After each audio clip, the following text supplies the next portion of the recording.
ومن يطع الله ورسوله فقد فاز فوزا عظيما. اللهم صل على محمد وعلى آل محمد كما صليت على إبراهيم وعلى آل إبراهيم إنك حميد مجيد.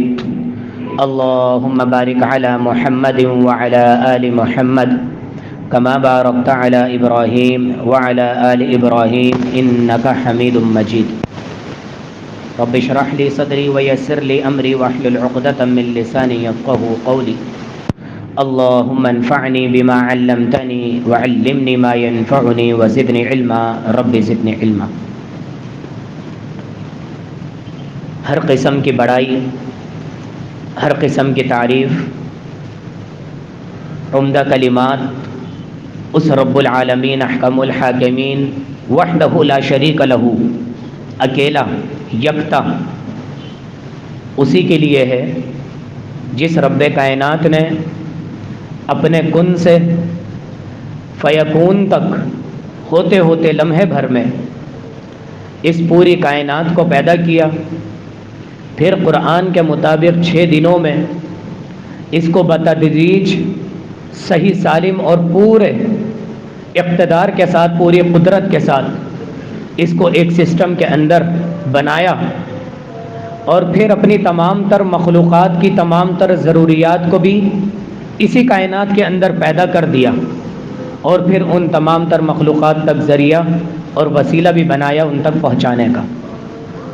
یہ تمام کے تمام کام کہ انسانوں کو رزق دینا، جانوروں کو رزق دینا، جنات کو رزق دینا، پرندوں کو، مچھلیوں کو، اپنی ایک ایک چھوٹی سے چھوٹی مخلوق اور بڑی سے بڑی مخلوق کو بیک وقت، ایسا نہیں ہے کہ آج انسانوں کی باری ہے تو کل جنات کی ہے اور پرسوں جانوروں کی، نہیں، ہر وقت اپنی مخلوقات تک رزق پہنچانے کی ذمہ داری اللہ رب العالمین احکم الحاکمین نے لی، اور یہ سارے کام وہ اکیلے سنبھالتا ہے. اس کی قدرت ہے، اس سے 10 گنا کام اور بھی بڑھ جائیں تو نہ اس کی شان میں کوئی کمی آئے گی، نہ اس کی تھکاوٹ میں کوئی کمی آئے گی، نہ اس کو نیند آتی ہے، نہ اس کو اونگ آتی ہے، نہ وہ تھکتا ہے، نہ وہ سوتا ہے، نہ وہ بھولتا ہے. بڑی باریک بینی سے ہر چیز کا جائزہ لینے والی ذات ایک ہی ذات ہے، اللہ رب العالمین احکم الحاکم. ساتھ ہی کروڑوں اربوں بے شمار انگنت لا تعداد درود و سلام ہو پیغمبر آخر الزماں، شافی روز جزا، با کمال بے مثال آمنہ کے لال محمد الرسول اللہ صلی اللہ علیہ وسلم کی ذات اقدس پر، کہ محمد الرسول اللہ صلی اللہ علیہ وسلم نے اپنے اوپر بے شمار تکلیفیں اٹھا کر اللہ رب العالمین کی ایک ایک وحی کا حرف، ایک ایک آیت قرآن کی اپنی امت تک پہنچانے کا پورا جو ہے وہ کام کیا، پوری ایمانداری کے ساتھ. تو کروڑوں ارب درود و سلام ہو محمد الرسول اللہ صلی اللہ علیہ وسلم.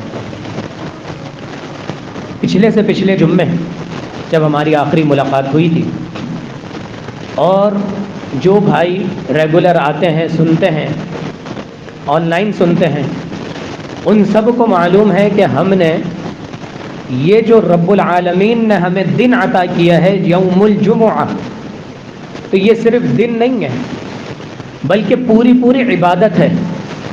اور عبادت کے لیے یاد رکھیے احکامات لازم ہوتے ہیں، نازل ہوتے ہیں ہمارے اوپر، ان کے اوپر عمل کرنا فرض ہوتا ہے.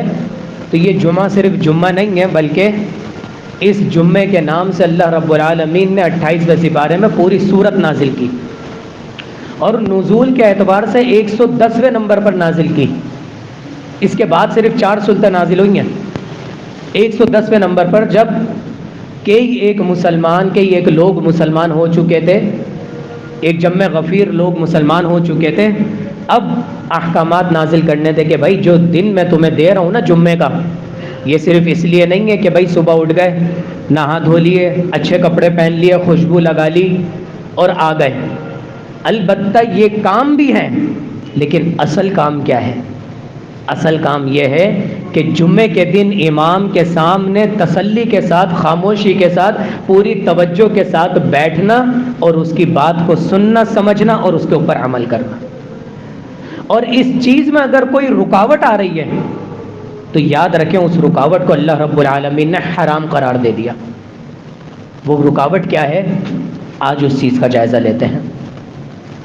اس سورۃ الجمعہ کی ہم نے شروع کی 2 آیتیں پڑھی تھیں، آیت نمبر 1 اور آیت نمبر 2۔ یسبح للہ ما فی السماوات وما فی الارض ملک القدوس العزیز الحکیم هو الذی بعث فی الامیین رسولا منہم یتلو علیہم آیاتہ ویزکیہم ویعلمہم الکتاب والحکمہ وان کانوا من قبل لفی ضلال مبین۔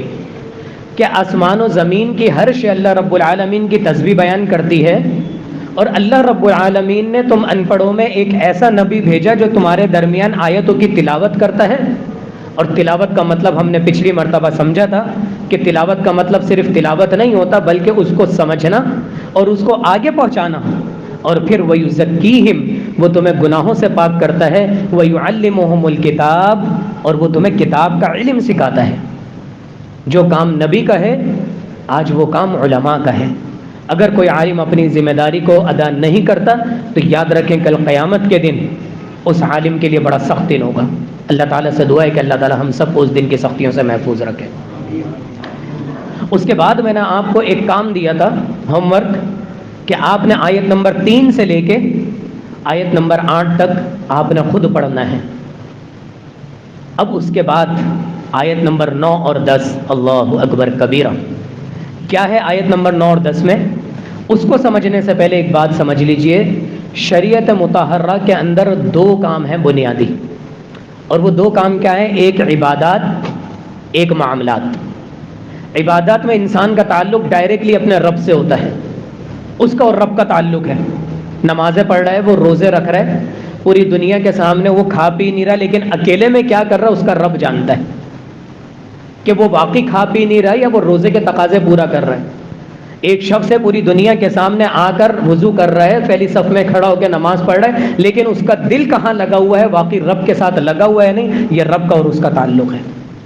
امام صاحب ہیں، وضو کر کے آئے ہیں، بڑے اچھے طریقے سے بڑے اچھے کپڑے پہن لیے انہوں نے، اور آ کر ممبر پر محراب پر تعلیم دے رہے ہیں لوگوں کو، لیکن ان کی نیت کتنی خالص ہے، اللہ کے ساتھ ان کا کتنا مخلصانہ رشتہ ہے، یہ وہ جانتے ہیں اور اللہ جانتا ہے۔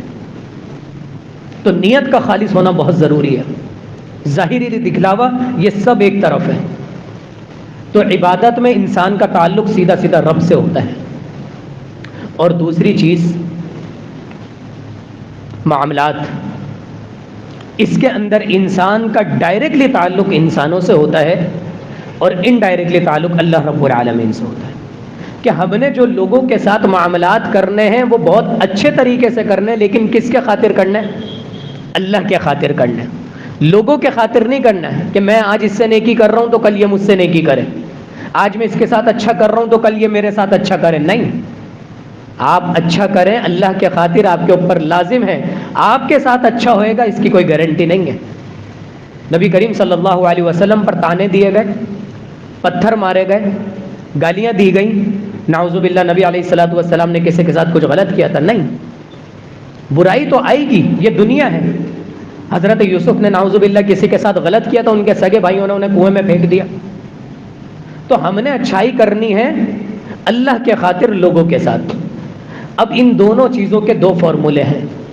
عبادت میں یاد رکھیے نبی کریم صلی اللہ علیہ وسلم کی تعلیمات میں سے ہمیں ملے گا کہ آپ نے یہ کام کرنے ہیں، یہی عبادت ہے، اس کے علاوہ آپ جو کریں گے وہ اس کو آپ عبادت نہیں کہہ سکتے۔ نماز پڑھنی ہے تو اپنے مرضی سے نہیں پڑھنی، عبادت کا طریقہ بتایا جائے گا، اس کا وقت بتایا جائے گا، اس کی دعائیں بتائی جائیں گی، اس کے انداز بتائے جائیں گے، اس کی اچھائی اور برائی بتائی جائے گی۔ روزہ رکھنا ہے کہ آپ کو اس کا وقت بتایا جائے گا، یہ اس وقت آپ نے سحری ختم کر دینی ہے، کچھ نہیں کھانا، اور روزہ کھولنا ہے تو اس وقت آپ کے لیے اجازت ہے، آپ نے سب کچھ کرنا ہے۔ ایک ایک چیز باریکی سے بتائی جائے گی عبادت میں۔ اس کے علاوہ جو کچھ آپ عبادت کے نام پر کر رہے ہیں یاد رکھیں وہ عبادت نہیں، وہ بدعت ہے۔ لیکن معاملات میں اس کا فارمولہ بالکل الٹ ہے۔ معاملات میں آپ کو بتایا یہ جائے گا کہ یہ کام آپ نے نہیں کرنے، اس کے علاوہ باقی سارے کام آپ کر سکتے ہیں۔ قرآن نے اور احادیث نے بتا دیا کہ آپ نے یہ چیزیں نہیں کھانی، چند چیزیں ہیں جو نہیں کھانی آپ نے، حرام ہے وہ، تو آپ نے وہ نہیں کھانی، اس کے علاوہ دنیا میں رہتی دنیا تک جتنی جدت آ رہی ہے وہ آپ کھائیں، بس اس کا فارمولہ اس کے اوپر اپلائی ہونا چاہیے کہ یہ حلال اور طیب چیز ہے۔ کلو من طیبات، طیب چیزیں، پاکیزہ چیزوں میں سے، حلالن، حلال چیزوں میں سے کھاؤ تم۔ اب حلال چیزوں میں سے کوئی کڑھائی بنا کے کھا رہا ہے، کوئی پیزا بنا کے کھا رہا ہے، کوئی بروس بنا کے کھا رہا ہے، کوئی شوربے والا سالن بنا کے کھا رہا ہے۔ نبی علیہ الصلوۃ والسلام کے زمانے میں کتنی ساری ایسی ڈشز نہیں تھیں جو نہیں تھیں، آج وہ کھا رہے ہیں، لیکن اس کی بنیاد دیکھی جائے گی کہ کسی حرام گوشت سے تو نہیں ہو رہی، کسی حرام چیز سے تو نہیں ہو رہی۔ بس اس فارمولے پر ہم نے رہنا ہے، اور بالکل اسی طریقے سے کاروبار بھی ہے کہ آپ کو فارمولے بتا دیے، بنیادی اصول بتا دیا کہ اس فارمولے پر اگر کاروبار ہوگا تو یہ حرام ہے، اس کے علاوہ جو جدت آپ کی دنیا میں آتی جا رہی ہے، آپ کوئی چیز بنانا چاہتے ہیں، کوئی چیز بیچنا چاہتے ہیں، آپ کے لیے سب حلال ہے۔ لیکن کچھ بنیادی چیزیں ہیں جو کاروبار کے لیے حرام ہیں، اور یہی آج کا ہمارا ٹاپک ہے کہ سب سے پہلی چیز کہ جمعے کے دن کسی چیز کے ثواب میں رکاوٹ اگر کوئی ہے تو وہ کاروبار ہے، اور کاروبار میں بھی بہت ساری چیز حرام ہیں۔ کیا ہے؟ چند چیزوں کا ہم جائزہ لیتے ہیں مختصر سا، اور پھر ایک چیز کی طرف تفصیل کے ساتھ آتے ہیں۔ یاد رکھیے کچھ چیزیں تو بتا دیں کہ یہ حرام ہیں۔ کتے کی خرید و فروخت بالکل حرام ہے۔ جو چیز کھانے پینے میں اور استعمال کرنے میں حرام ہے، اس کی خرید و فروخت بھی حرام ہے۔ شراب حرام ہے پینے میں، اس کی خرید و فروخت بھی حرام ہے۔ سود لینا دینا حرام ہے، اس کے ساتھ آپ معاملات رکھیں گے، یہ بھی ساری چیزیں حرام ہیں۔ پھر کچھ چیزیں ایسی آ جاتی ہیں کہ جو ہیں تو ایکچوئل حرام، لیکن ان کا استعمال کہیں کہیں پر جائز ہو جاتا ہے، تو صرف اس حد تک وہ جائز ہو جاتی ہے۔ مثال کے طور پر عام طور پر کتے کی خرید و فروخت حرام ہے، لیکن اگر صرف چوکی داری کی غرض سے گھر سے باہر اس کا ایک خانہ بنایا جائے اور اس سے دلی محبت نہ ہو، صرف ایک مخصوص کام کے لیے کتا خریدا جائے، تو اس کام کے لیے کتے کو خریدنا جائز ہے۔ اللہ رب العالمین نے اس کی وہ رکھی ہے۔ نبی علیہ الصلوۃ والسلام کے زمانے میں بھی کہیں نہ کہیں پر بھیڑیوں کی خرید و فروخت ہوتی تھی، بکریوں کی حفاظت کے لیے۔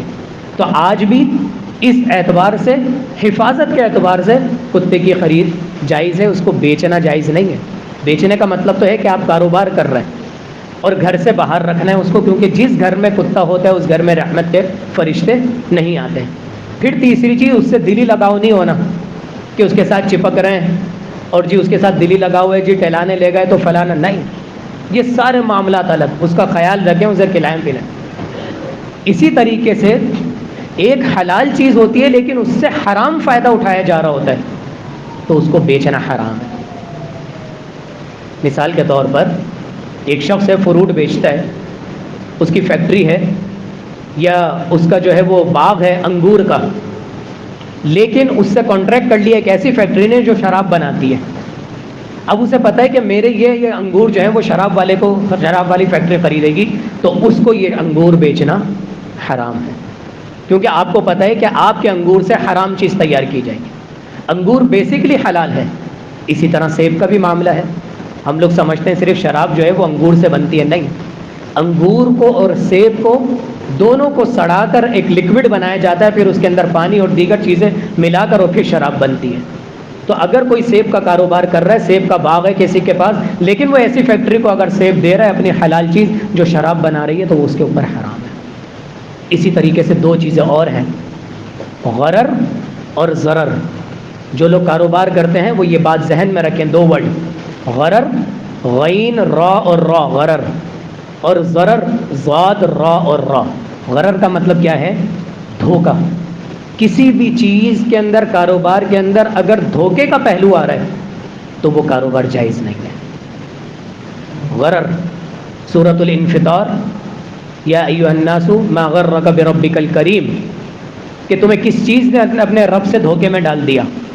تو ایسا کاروبار، یہ جو جوا ہوتا ہے یا یہ جو بولیاں لگتی ہیں کہ بھائی یہ چیز سامان پڑا ہوا ہے، یہ کھرا ہو، سونا ہو، کھوٹا ہو، آپ کا ہوگا، اتنی بولی لگا لی، ہاں بھائی باہر ملک سے پیکٹ آتا ہے اور اس کی بولی لگا لی، بھائی اس کے اندر جو بھی کچھ نکلے وہ آپ کا ہے۔ 90% بہت اچھی چیزیں نکلتی ہیں، لیکن وہ جو 10% دھوکہ ہے کہ بھائی کچھ بھی نکل سکتا ہے، یہ کاروبار جائز نہیں ہے۔ نہ خریدنا جائز ہے، نہ بیچنا جائز ہے۔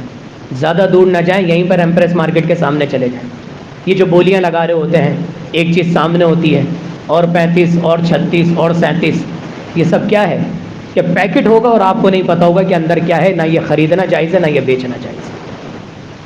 اسی طریقے سے ضرر، نقصان دینے والی چیز، جو چیز آپ کو پتہ ہے مکمل طور پر اس کا نقصان ہی نقصان ہے، وہ چیز بیچنا جائز نہیں ہے۔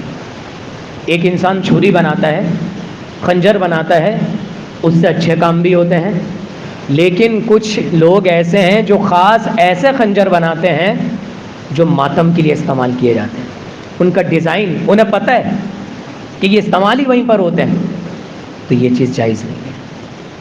اب آ جائیں ایک چیز اور حرام، اللہ اکبر کبیرہ۔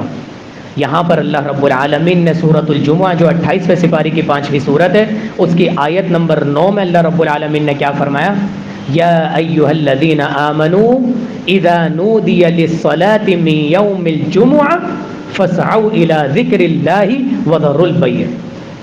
یا ایھا الذین آمنوا، وہ لوگ جو ایمان لے کر آئے ہو، جو مومن ہو، جو ایمان کا دعویٰ کرتے ہو، جو اپنے رب سے بڑی امیدیں لگائے ہوئے ہو، قیامت کے دن جنت میں جانے کے منتظر ہو اور خواہش رکھتے ہو، یا ایھا الذین آمنوا، کان کھول کر سن لو، اذا نودی للصلاۃ من یوم الجمعہ، جب جمعے کے دن اذان دے دی جائے، اذان کی آواز آ جائے، فاسعوا الی ذکر اللہ، اللہ کے ذکر کی طرف دوڑاؤ۔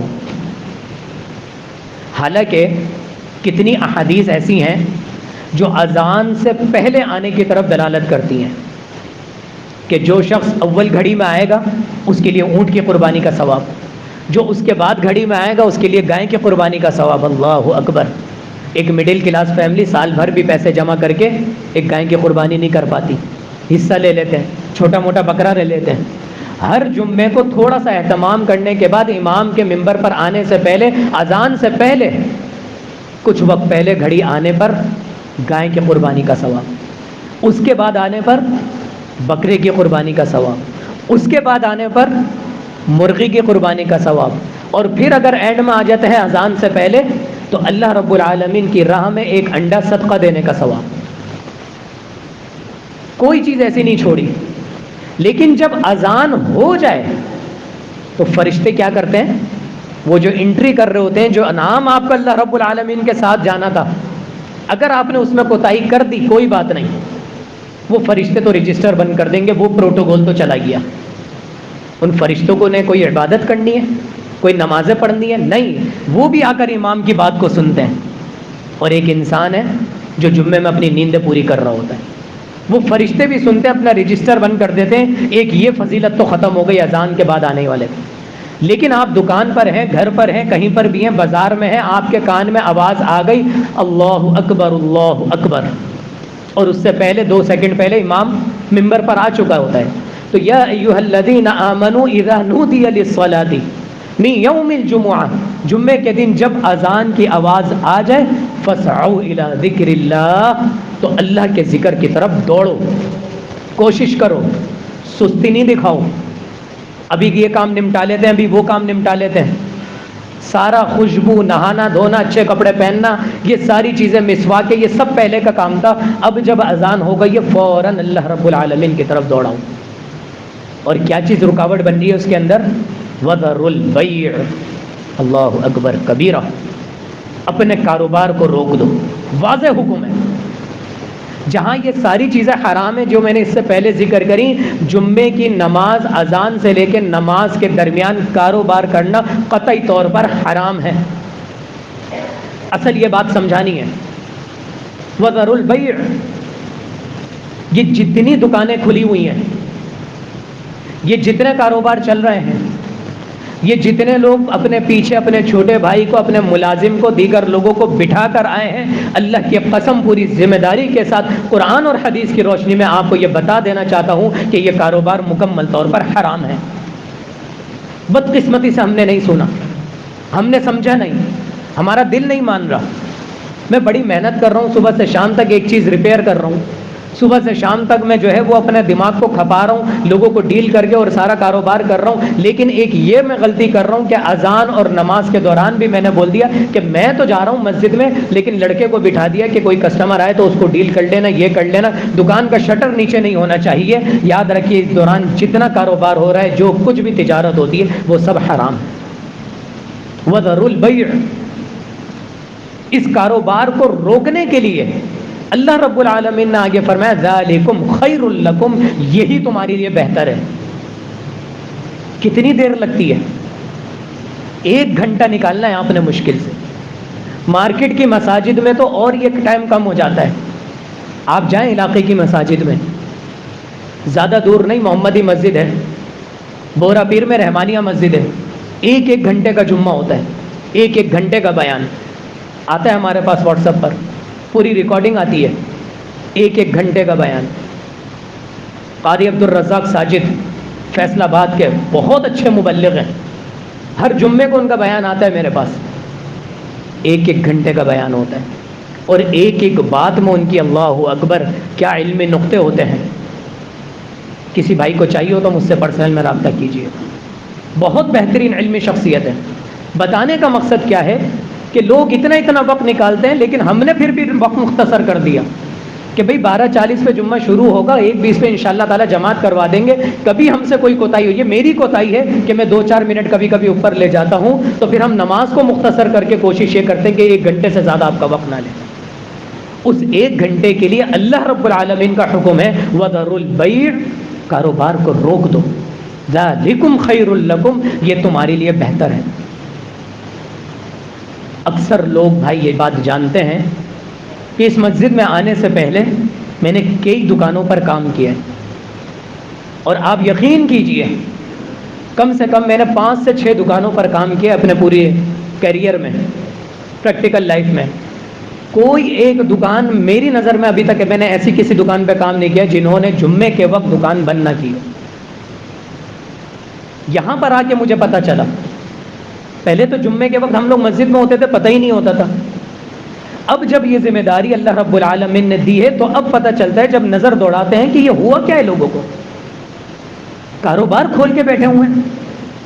ایک وقت اللہ رب العالمین نے 7 دنوں میں 1 سے 1.5 گھنٹہ جتنا بھی وقت ہے وہ مانگا ہے کہ وَذَرُوا الْبَيْعَ، کہ تم لوگ کاروبار کو روک دو، کام کو روک دو، ذَلِكُمْ خَيْرٌ لَكُمْ، یہی تمہارے لیے بہتر ہے۔ لوگوں سے اتنا کچھ نہیں ہو رہا، دکانیں بند ہوتی ہیں میرے بھائی، اور کرنے والے کرتے ہیں الحمدللہ۔ کیا وہ کراچی میں نہیں رہتے؟ کیا ان کے ساتھ پیٹ نہیں لگا ہوا؟ کیا مہنگائی ان کے لیے نہیں ہے؟ کیا بیوی بچوں کے خرچے انہوں نے نہیں اٹھانے؟ کیا والدین کے ساتھ حسن سلوک اور ان کی خدمت انہوں نے نہیں کرنی؟ کیا ان کو کوئی چیز سستی مل رہی ہے؟ کچھ بھی نہیں، ہر چیز ان کے لیے ویسے ہی ہے جیسی عام لوگوں کے لیے ہے، پھر بھی وہ اللہ رب العالمین کے حکم کے آگے اپنا شٹر گرا دیتے ہیں، کام کو بند کر دیتے ہیں۔ وہ الگ بات ہے کہ آپ کسی کو مختص کر دو کہ بھئی یہ تم نے حفاظت کرنی ہے، لیکن ویسے اللہ رب کس کو آپ مختص کر رہو، اس کی بیچارے کی بھی تو نماز جا رہی ہے نا۔ تو سب سے بنیادی پہلو یہ ہے کہ میرا اور آپ کا شٹر گرنا چاہیے، پردہ لگنا چاہیے، کاروبار رکنا چاہیے۔ ہوگا کیا اس کے علاوہ؟ میں اور آپ بڑی تسلی میں کام کر کے جا رہے ہیں، اور ہوا کیا کہ میں اور آپ اپنے بچوں کے پیٹ میں حرام لقمہ ڈال رہے ہیں۔ اسی لیے اللہ رب العالمین نے فرمایا کہ اس وقت کاروبار کو روک دینا، وَذَرُوا الْبَيْعَ ذَلِكُمْ خَيْرٌ لَكُمْ إِن كُنتُمْ تَعْلَمُونَ، اگر تمہیں اس بات کا علم ہو جائے نا تو یہ تمہارے لیے زیادہ بہتر ہے۔ کہاں سے آئے گا علم؟ فیس بک سے، واٹس ایپ سے، یوٹیوب سے نہیں، علماء کے ساتھ جڑنے سے، جمعے کو توجہ سے سننے سے، قرآن کو خود پڑھنے سے، کوئی بات سمجھ میں نہ آئے عالم سے پوچھنے سے، یہاں سے علم آئے گا، نہ کہ صرف ہم ویڈیوز بنا کر اور دیکھ کر بیٹھے رہیں اور سوچیں کہ جناب علی ہمیں تو بہت بڑے عالم بن گئے۔ ان کنتم تعلمون، اگر تم اس کی باریکی کو سمجھ لو تو تمہیں پتہ چل جائے کہ یہ کتنا بڑا گناہ ہے اور تمہارے لیے کتنی بڑی بہتری ہے۔ صرف مشکل سے میرے بھائی، میرے عزیز، میرے محترم، 1 گھنٹہ ہم نے کاروبار کو روکنا ہے۔ اور پھر آگے کیا فرمایا اللہ رب العالمین نے؟ فَإِذَا قُضِيَتِ الصَّلَاةُ، جب تم نماز سے فارغ ہو جاؤ۔ ہر شخص جانتا ہے کہ کتنی دیر بجے، کتنے ٹائم پہ نماز کھڑی ہوتی ہے، ہر شخص جانتا ہے، یہ بات کسی سے مبہم نہیں ہے۔ مسجد میں بھی لگا ہوا ہے، اور جو ہم اسٹیٹس پہ پوسٹ لگاتے ہیں اس میں بھی ہم لکھ دیتے ہیں فَإِذَا قُضِيَتِ الصَّلَاةُ فَانْتَشِرُوا فِي الْأَرْضِ، جب تم نماز سے فارغ ہو جاؤ، پھر اللہ رب العالمین نے تمہیں نہیں روکا یہاں پر، فَانْتَشِرُوا فِي الْأَرْضِ، پھر اللہ کی زمین میں پھیل جاؤ. کیا کرنے کے لیے پھیل جاؤ؟ کھیل کود کے لیے نہیں.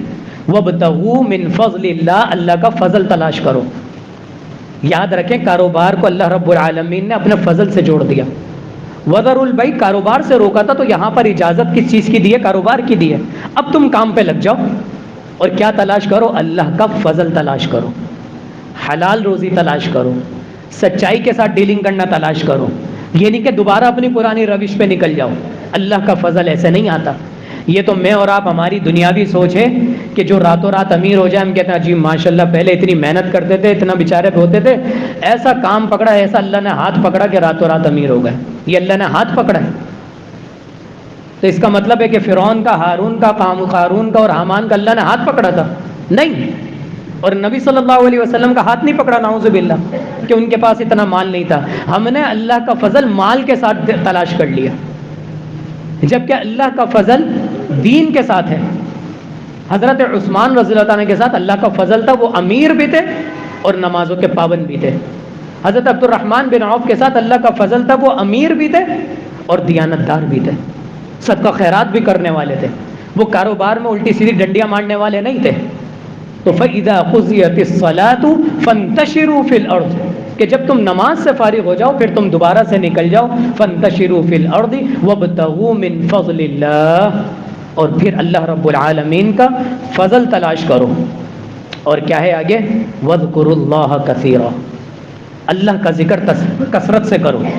کیا مطلب ہے؟ کہ اگر کاروبار میں بھی چلے جاؤ تو زبان پر اللہ کا ذکر ہونا چاہیے. ڈیلنگ کر رہے ہو تو جو تم سچی ڈیلنگ کر رہے ہو ایمانداری کے ساتھ، وہی اللہ کا ذکر ہے. یاد رکھیں ذکر سے مراد کبھی بھی یہ صرف سبحان اللہ، الحمدللہ، اللہ اکبر نہیں ہوتا.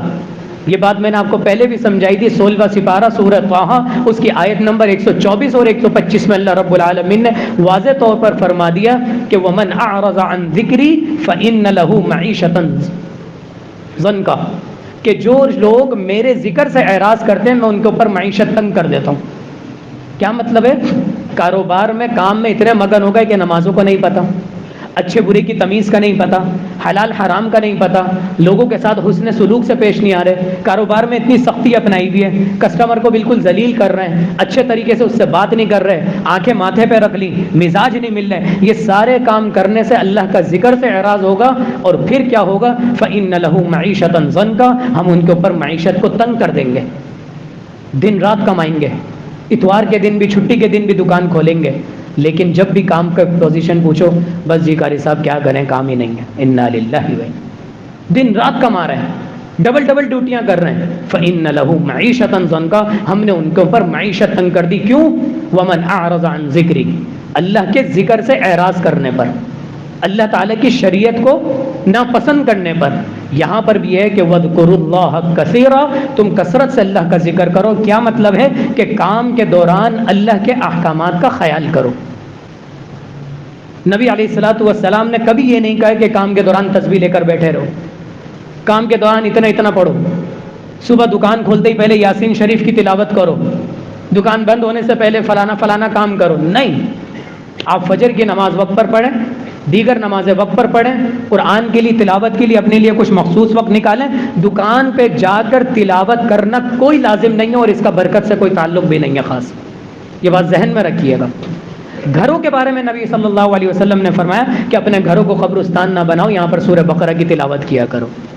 کبھی دکان کے بارے میں یہ بات نہیں آئی. ہم نے لوگوں کو ہائر کیا ہوا ہے، آپ کو پتہ ہے مارکیٹ میں ایک قاری صاحب کو ہائر کر لیا کہ ہم مہینے کے آپ کو اتنے دیں گے، آپ نے دکان پر آ کر 15 منٹ تلاوت کرنی ہے. انا للہ و انا الیہ راجعون. وہ قاری صاحب بھی کس چیز کے پیسے لے رہے ہیں؟ کچھ سکھا رہے ہیں ان کو؟ نہیں، بس تلاوت کر رہے ہیں. اور ہم نے بھی کس چیز کے لیے قاری صاحب کو ہائر کر لیا کہ آپ نے یہاں پر آ کے 15 منٹ تلاوت کرنی ہے. وہ سمجھ رہے ہیں اس سے برکت ہے. نہیں میرے بھائی، اس سے کوئی برکت کا تعلق ہی نہیں ہے. تو دکان پر چاہے آپ قرآن نہ رکھیں، آپ تلاوت نہ کریں، اللہ کو سامنے رکھیں، اللہ کو حاضر رکھیں، اللہ کے احکامات کو سامنے رکھ کر اپنی زبان میں اور اپنی نگاہوں میں سچائی رکھیں، اللہ کی قسم یہی سب سے بڑی آپ کی دیانتداری ہے، آپ کے لیے برکت کا باعث بنے گی۔ اسی لیے اللہ رب العالمین نے فرمایا، اور آگے وَاذْكُرُوا اللَّهَ كَثِيرًا، آگے کیا فرمایا؟ لَعَلَّكُمْ تُفْلِحُونَ، یہی تمہاری کامیابی کا ذریعہ ہے۔ زیادہ پیسہ ہونا کامیابی کا ذریعہ نہیں ہے، ریل پیل ہونا زیادہ پیسہ کامیابی کا ذریعہ نہیں ہے، 1 سے 2 گاڑیاں آ جانا کامیابی کا ذریعہ نہیں ہے، یہ سب اللہ کی رحمتیں ہیں اگر اللہ تعالیٰ کے احکامات کی پابندی ہو رہی ہے۔ لیکن دکان کے چکر میں، کام کے چکر میں آپ جمعہ نکال دیں، آپ دیگر نمازیں نکال دیں، آپ اللہ کے احکامات کی پابندی نہ کریں، اس سے بڑی اللہ کی لعنت کوئی نہیں ہے۔ ان 2 آیتیں صرف، یا ایھا الذین آمنوا اذا نودی للصلاۃ، تو جو لوگ یہاں پر اپنی دکانیں بند کر کے آئے ہیں ان سے گزارش ہے کہ بھائی اپنے پڑوس والوں کو سکھائیں، سمجھائیں اور سختی سے بولیں کہ آپ یہ جو کام کر رہے ہیں نا یہ حرام ہے۔ ایک دم ان کے دل پہ لگ جائے گی بات، یہ کیسی بات کر رہا ہوں، بولیں گے جی آپ کو نہیں معلوم تھا، آ جائیں قاری صاحب کے پاس، پھر ہم بٹھائیں گے ان کو اور آدھے گھنٹے آرام سے تسلی سے بتائیں گے کہ بھائی کیوں حرام ہے، لیکن اس کے اندر نرمی نہیں ہے، اس حلال حرام کے اندر نرمی نہیں ہے۔ اور آپ کو ایک بات اور بتا دوں، اکثر علماء کرام نے یہ جو جمعے کی اذان ہے اس کو ہر اذان سے تعبیر کیا ہے کہ جتنی 5 اذانیں ہو رہی ہیں نا، ہر نماز کے لیے آپ کو دکان بند کرنا، کاروبار بند کرنا ضروری ہے، اور لوگ اس کے اوپر عمل کرتے بھی ہیں۔ البتہ اس کی وضاحت کے ساتھ حدیث نہیں ہے تو اس لیے اس کے اندر اختلاف ہے اور اس کے اندر تھوڑی سی نرمی ہے، لیکن ہمارا موقف یہاں پر یہ ہے کہ جمعے کے دن کے لیے یہ جتنی دکانیں کھلی ہوئی ہیں، جتنے کاروبار چل رہے ہیں، وہ یہ بات اپنے کان میں ذہن میں بٹھا لیں کہ ان کا حلال یہ کاروبار حلال نہیں ہے، اپنے بچوں کے پیٹ میں وہ حلال لقمہ نہیں ڈال رہے، وہ کوئی تسلی میں نہ بیٹھ جائیں۔ اس مارکیٹ میں بھی اگر کوئی دکانیں کھلی ہوئی ہیں تو یہ میں اپنی کمزوری سمجھتا ہوں کہ میں ان کی دعوت ان تک جو ہے نا وہ دعوت نہیں پہنچا پا رہا۔ انشاءاللہ تعالی اس پر ہم نے مل کر کام کرنا ہے، اور میں کوشش کروں گا انشاءاللہ ایک چھوٹا سا پمفلٹ اس بارے میں ہم چھپوائیں گے اور پھر مارکیٹ میں بانٹیں گے۔ کسی بھائی کو کوئی آپشن ہو آرام سے ان کو مسجد میں لے کر آئیں، ہم تسلی سے آدھے پونے گھنٹے ان کو سمجھائیں گے، لیکن حقیقتاً بات یہ اپنے لوگوں کو یہ سمجھانا ہے کہ آپ کے لیے یہ کام کرنا جائز نہیں ہے۔ اقول قولی ھذا واستغفر اللہ لی ولکم ولسائر المسلمین انہ هو الغفور الرحیم۔ نحمده ونصلي على رسوله الكريم اما بعد فاعوذ بالله من الشیطان الرجیم بسم اللہ الرحمن الرحیم۔ میرے بھائی، میرے عزیز، میرے محترم، حلال کھانا اور حلال کمانا یہ انتہائی زندگی کے لیے ضروری ہے۔ یاد رکھیے، حلال حرام کھانے کے اعتبار سے نا ایک گنجائش ملتی ہے کہ جب انسان کے اوپر موت کا وقت قریب ہو تو وہ صرف زندہ رہنے کے لیے بھی سور کا گوشت کھا سکتا ہے۔ خون کے اندر انتہائی پروٹین ہوتی ہے، یہ ہم سب کو معلوم ہے۔ تو اگر انسان ایسی جگہ بھٹک گیا ہے، ایسی جگہ پھنس گیا ہے جہاں پر وہ اب اس کی موت واقع ہو جائے گی، اگر اس نے کچھ نہیں کھایا تو وہ خون پی سکتا ہے، وہ حرام کھا سکتا ہے۔ کتنی تعداد میں؟ اتنا کہ وہ زندہ رہ سکے، صرف اتنی تعداد میں۔ لیکن یاد رکھیں یہ فارمولہ حرام کھانے کے اعتبار سے ہے، کمانے کے اعتبار سے نہیں ہے۔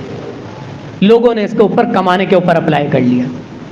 آپ حرام کا 1 روپیہ بھی نہیں کما سکتے، کیونکہ وہاں پر نہ کمانے سے کوئی موت واقع نہیں ہو رہی۔ گھر میں فاقے ہوں گے، مشکل ہوگی، سیل کم ہو جائے گی، کوئی اور معاملہ ہوگا، پریشانیاں ہوں گی، لیکن کمانے کے اعتبار سے اس میں نرمی نہیں ہے، کھانے کے اعتبار سے نرمی ضرور ہے۔ تو یاد رکھیے یہ انتہائی اہم اور سینسٹیو معاملہ ہے، اس لیے شاید آج کے الفاظ آپ کو کچھ سخت معلوم ہو رہے ہوں گے، لیکن معاملہ سختی کا ہے۔ جہاں شریعت نے آسانیاں دی ہیں وہاں پر ہم آسانیاں بیان کرتے ہیں۔ اللہ تعالیٰ سے اسی لیے ہر جمعے کے اندر، ہر درس کے اندر یہی دعا کرتے ہیں، یا اللہ تو ہماری زبان سے شریعت کے مطابق یہ الفاظ نکلوا، ہر طرح کی شرعی غلطی سے یا اللہ مجھے بھی محفوظ رکھ اور سننے والوں کو بھی اور عمل کرنے والوں کو بھی محفوظ رکھ۔ دعائیں کر لیجئے۔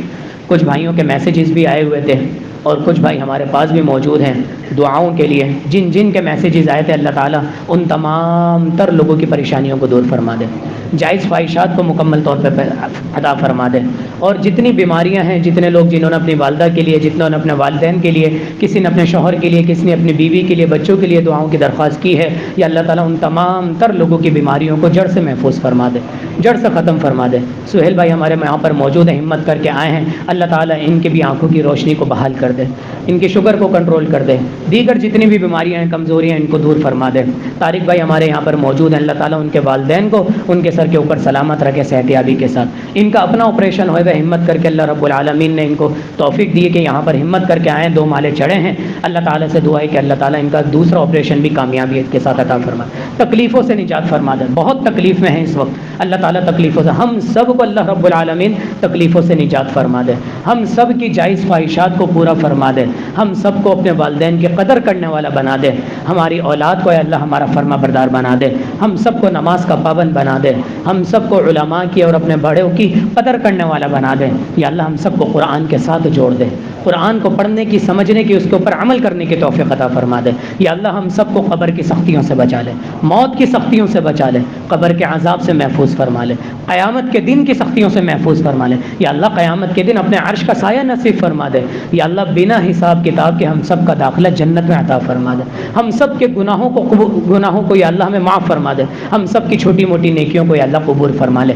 ربنا تقبل منا انك انت السميع العليم وتب علينا انك انت التواب الرحيم سبحان ربك رب العزة عما يصفون وسلام على المرسلين والحمد لله رب العالمين۔